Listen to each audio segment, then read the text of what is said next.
This particular type of question, these are the code breaker questions.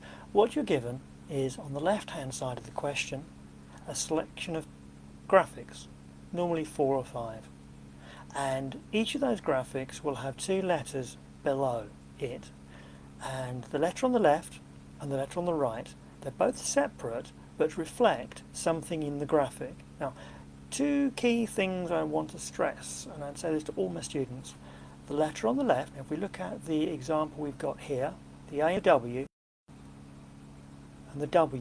they both mean something separate. In other words, whatever is triggering the letter A, and in the other graphics, the other letter on the left, it doesn't have to relate to what's triggering the letter on the right. Sometimes students will jump, see a pattern, and think they've got it right. And I'll always say, no, take your time, double check that you're not misreading the pattern. So what we should do then is to actually look at each pattern separately, one by one. So let's look at the A's. We've got an A.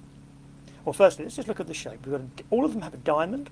They've all got inside them what looks like either a clown's hat or the pointer, say on a compass perhaps.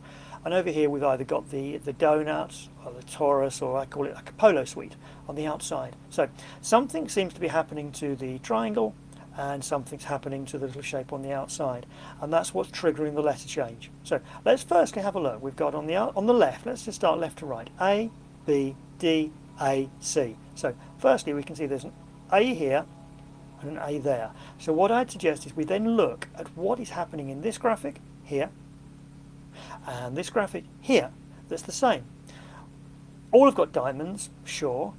The circles at the bottom here, circles at the top there, that's not the same. But here, arrows pointing up, arrows pointing up. So it would tend to suggest the A would say the arrows going upwards.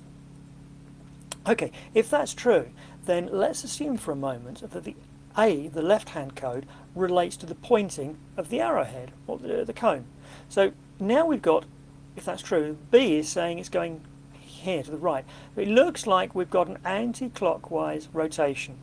So we've got A to the top, B to the left, down one. Now let's check. Let's look for C. Oh, C, right. C's gone down.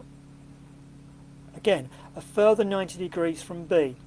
And if that's true, if we then look back to D, for D, it's come round another further 90 degrees from C. So it looks like the A, the B, and the C and the D are the outside, the pointing of this triangle. And if we look at the outside, it's rotating clockwise, anti-clockwise 90 degrees. Okay, A is the top arrow pointing, and as it happens on this occasion, this arrow is pointing up as well. So I'd suggest you're going to have A as the left-hand code. Now, if we then look at the other letter, we've got a W, an X, a Z, a Y, and a W. So the W here and the W there are the same. We've already worked on the triangle, so now we need to look at this other shape that's changing.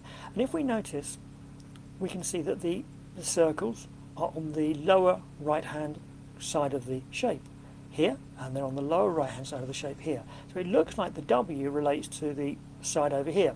If that's true, let's see what happens. Right, here we've got the shape going up a notch, going around 90 degrees. It's gone from here to there. So this one looks like it's going on a, whoops, I've got pencils right there. This one is also going round 90 degrees. So it looks like we've got, for that shape, X, W's here, X is there. And if that's true, let's see what we've got here. We've got Y has come round to this side, and Z has come round to here.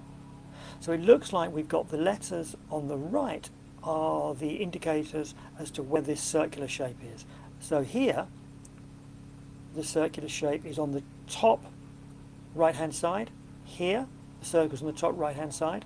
So that's going to tell me that the code is X. So basically we've used the letters here to work out the code AX, and for this shape the code is AX, which is the correct shape.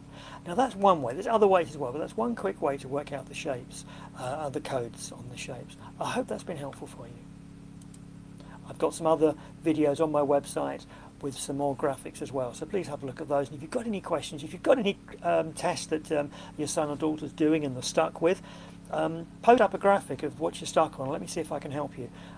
Sometimes a question comes up that scratch the head of a tutor, and I guarantee if you, whoever you speak to, even the great and the good tutors, they'll be stuck sometimes. But certainly, if you've got anything you're stuck on, pop the graphic up on my page, and let's see if we can get it sorted for you. Charles Stevenson.